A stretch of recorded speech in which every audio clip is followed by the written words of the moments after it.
اب بھائیو قبرستان جانے کی دعا، اس کا بھی حکم فرمایا گیا صحیح مسلم میں انٹرنیشنل نمبرنگ کے مطابق 2259 نمبر حدیث ہے.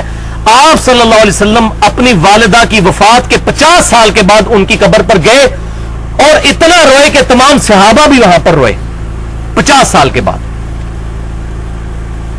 اور وہاں پر صلی اللہ علیہ وسلم نے ارشاد فرمایا تھا کہ قبروں پر جایا کرو تاکہ آخرت کی یاد آئے. میں نے تمہیں پہلے منع کر دیا تھا لیکن اب تمہیں حکم دیتا ہوں کہ قبروں پر جاؤ تاکہ آخرت کی یاد آئے. تو قبروں پر جانا ہے آخرت کی یاد کے لیے، کسی قبر والے سے مسئلہ حل کروانے کے لیے نہیں، بلکہ اس کا مسئلہ حل کرنے کے لیے، اس کے لیے دعا کرنے کے لیے. اور صحیح مسلم میں انٹرنیشنل نمبرنگ کے مطابق 2256 نمبر حدیث ہے کہ اما عائشہ رضی اللہ تعالیٰ عنہ کہتی ہیں، بڑی ڈیٹیل حدیث ہے لیکن میں کچھ حصہ اس کا بیان کرتا ہوں، کہ آپ صلی اللہ علیہ وسلم میرے ساتھ بسترے پر لیٹے ہوئے تھے. آپ نے گمان کیا کہ میں سو گئی ہوں، تو آپ صلی اللہ علیہ وسلم چپکے سے اپنے بسترے سے نکلے اور اہل بقی کی طرف گئے، بقی قبرستان میں رات کے آخری پہر. اور اما عائشہ کہتی ہیں آپ اکثر چلے جایا کرتے تھے رات میں قبرستان. وہاں پر گئے آپ صلی اللہ علیہ وسلم اور آپ صلی اللہ علیہ وسلم نے 3 دفعہ ہاتھ اٹھا کر قبرستان میں دعا کی.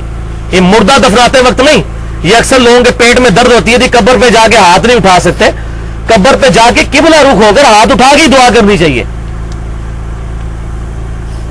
مسند المستدرک للحاکم میں صحیح سند کے ساتھ حدیث ہے، ابو داؤد ترمذی میں بھی ہے لیکن وہ روایت ضعیف ہے.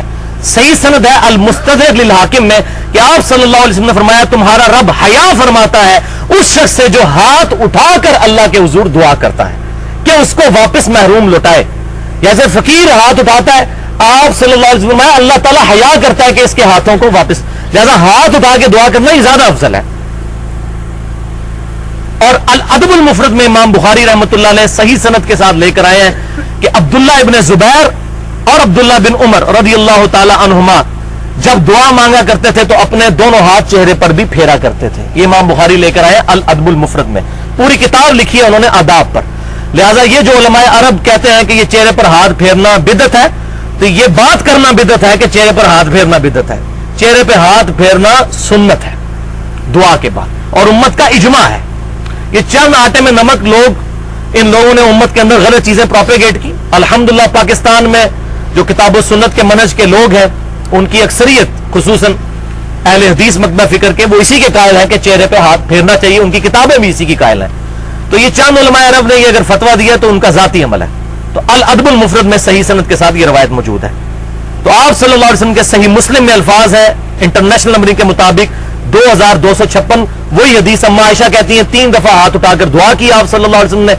پھر آپ صلی اللہ علیہ وسلم واپس آئے تو میں آپ صلی اللہ علیہ وسلم کے آگے بھاگتی ہوئی آئی اور لیٹ گئی آ کر، سانس میرا بھولا ہوا تھا. تو آپ صلی اللہ علیہ وسلم نے مجھ سے فرمایا کہ عائشہ کیا تو نے گمان کیا کہ اللہ اور اس کا رسول تجھ سے خیانت کریں گے؟ یعنی تو نے یہ گمان کیا کہ میں کسی اور بیوی کے پاس چلا گیا تھا؟ تو مجھے بتاؤ تم میرے پیچھے آئی تھی، اور اگر تم نے مجھے نہ بتایا تو غیب کا جاننے والا تو مجھے بتا ہی دے گا. یہاں پہ بھی علم غیب کا عقیدہ آپ صلی اللہ علیہ وسلم نے کلیئر کیا، غیب کا جاننے والا مجھے اطلاع کر دے گا. تو اما عائشہ نے کہا یا رسول اللہ میں آپ کے پیچھے آئی تھی یہ دیکھنے کے لیے. تو آپ صلی اللہ علیہ وسلم نے فرمایا کہ جب تم میرے ساتھ لیٹی ہوئی تھی اسی حالت میں میرے پاس جبرائیل علیہ السلام آئے، انہوں نے مجھے چپکے سے کہا کہ اللہ تعالیٰ حکم فرماتا ہے کہ جا کر اہل بقی کے لیے مغفرت کی دعا کریں. قربان جائیں گی اہل بقی کے لیے. صحیح مسلم میں حدیث ہے کہ مدینے میں موت مانگو، جو مدینے میں مرے گا میں اس کی شفاعت کروں گا.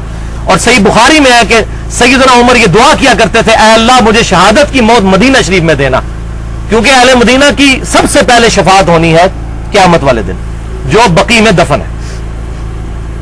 تو الحمدللہ مولا عمر رضی اللہ تعالیٰ عنہ، ہمارے جگری یار مولا عمر رضی اللہ تعالیٰ عنہ کو اللہ تعالیٰ نے مسجد نبوی میں شہادت کی موت دی، اور روضہ رسول کے ساتھ آپ صلی اللہ علیہ وسلم آپ رضی اللہ تعالیٰ عنہ کو جگہ بھی ملی، دونوں دعائیں ان کی قبول ہوئیں، مدینہ شریف میں وہ دفن ہوئے الحمدللہ.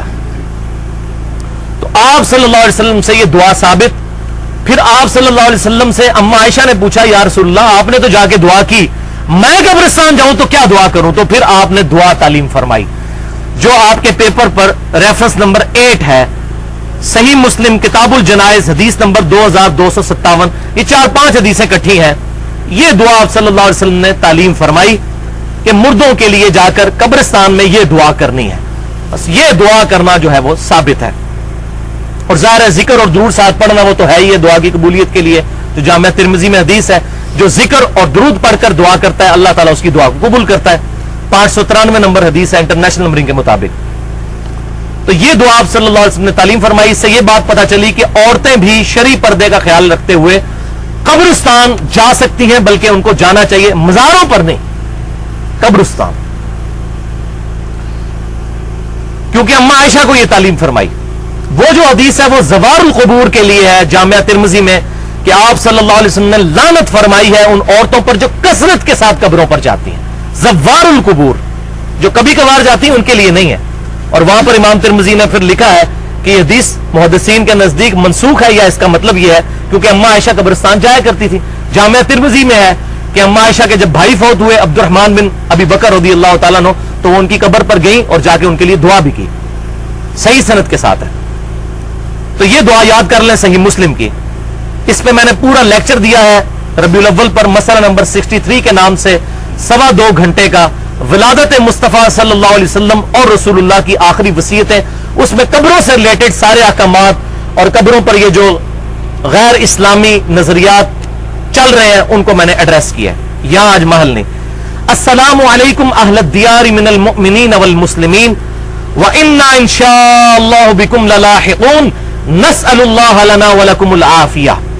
سلامتی ہو تم پر اے مومنین اور مسلمین، اس گھر کے رہنے والوں، اور بے شک ہم بھی مرنے کے بعد تمہارے ساتھ ملنے والے ہیں، ہم نے بھی یہاں پر آنا ہے. ہم اللہ تعالیٰ سے تمہارے لیے بھی اور اپنے لیے بھی عافیت کا سوال کرتے ہیں. اور سب سے بڑی دعا اگر کوئی کی جا سکتی وہ عافیت کی ہے، دنیا اور آخرت میں عافیت. الحمدللہ. تو یہ دعا بھی یاد کر لیں. میں نے بھی الحمدللہ کافی عرصہ پہلے یہ دعا یاد کی تھی. السلام علیکم یا اہل القبور والی جو دعا ہے جامعہ ترمذی میں وہ ضعیف روایت ہے. صحیح سند یہی ہے جو صحیح مسلم کے اندر موجود ہے. السلام علیکم اہل الدیار من المؤمنین والمسلمین وَإِنَّا إِن شَاءَ اللَّهُ بِكُمْ لَلَاحِقُونَ نَسْأَلُ اللَّهَ لَنَا وَلَكُمُ الْعَافِيَةَ.